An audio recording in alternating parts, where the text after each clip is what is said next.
आज हम इस वीडियो में आप लोगों को बताएंगे ब्लड से रिलेटेड कुछ इंपॉर्टेंट प्रश्न, जैसे कि ब्लड के अध्ययन को क्या कहते हैं, ब्लड कौन सा टिश्यू होता है, ब्लड का पीएच मान कितना होता है, ब्लड का निर्माण कहाँ होता है, ब्लड का विनाश यानी कि ब्लड का मृत्यु जो है वो कहाँ होता है, और ब्लड को कितने भागों में बांटा गया है यानी कि टाइप्स ऑफ ब्लड, और उन सभी ब्लडों का जीवन काल कितना होता है यानी कि लाइफ स्पन कितना होता है, ब्लड का जो भागों में बांटा जाता है उन सभी का ब्लड का जीवन काल कितना होता है, ये आज हम इस वीडियो में आप लोगों को बताने वाले हैं। तो आपसे छोटा सा रिक्वेस्ट है, वीडियो को लास्ट तक देखिएगा, और अगर आप इस चैनल पे नए हैं तो चैनल को सब्सक्राइब करके बेल वाला आइकन जरूर दबा दीजिएगा। तो चलिए वीडियो को स्टार्ट करते हैं। फर्स्ट है, ब्लड के अध्ययन को क्या कहते हैं। तो ब्लड के अध्ययन को सेरोलॉजी या हेमेटोलॉजी कहा जाता है। सेकंड है, ब्लड कौन सा टिश्यू होता है।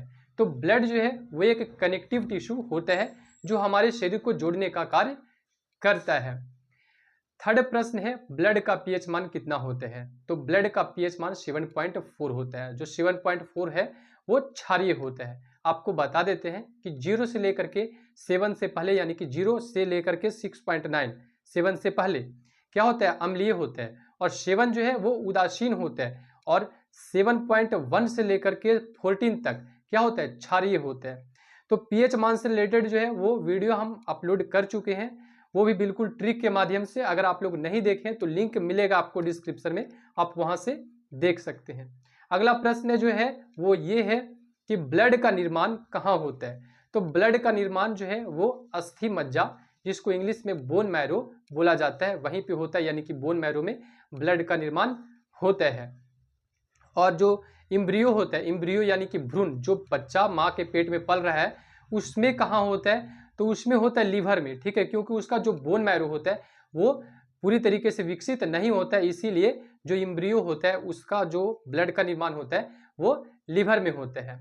अगला प्रश्न है कि ब्लड का विनाश यानी कि ब्लड का मृत्यु कहाँ होता है। तो ब्लड का मृत्यु जो है वो स्प्लीन यानी कि तिल्ली, जिसको बोला जाता है हिंदी में तिल्ली या पलिया, वहीं होता है, स्प्लीन में ब्लड का विनाश होता है। अगला है कि ब्लड को कितने भागों में बांटा गया है, यानी टाइप्स ऑफ ब्लड, ठीक है। तो ब्लड जो है उसको मुख्य रूप से 2 भागों में बांटा गया है। वो कौन कौन, वो हम आपको बता देते हैं। तो फर्स्ट है प्लाज्मा, जो प्लाज्मा जो है वो 60% होता है, और सेकंड है कार्पस सेलस जो है वो 40% होता है। तो प्लाज्मा को भी 2 भागों में बांटा गया है। कितने भागों में, 2 भागों में प्लाज्मा को भी बांटा गया है। वो जान लेते हैं कौन कौन, और उसके बाद हम उसका जीवन काल जान लेंगे कि कितना होता है। तो फर्स्ट है प्रोथ्रोम्बिन, प्लाज्मा जो बांटा गया है उसका फर्स्ट है प्रोथ्रोम्बिन, और सेकंड है फाइब्रोनोजेन। प्रोथ्रोम्बिन का जीवन काल जो होता है वो होता है 1 से लेकर के 5 दिन तक, ठीक है, और फाइब्रोनोजेन जो है उसका होता है 2 से 3 दिन के बीच। अगला है कार्पसेलस को भी 3 भागों में बांटा गया है। कौन कौन, तो फर्स्ट जो है वो ये है WBC, जिसे हिंदी में व्हाइट ब्लड सेल बोला जाता है। व्हाइट ब्लड सेल का जीवन काल जो होता है वो होता है 1 से 3 दिन। सेकंड है RBC का जीवन काल जो होता है वो होता है 100 से 120 दिन, और इसका फुल फॉर्म होता है RBC, रेड ब्लड सेल या कार्पसेलस।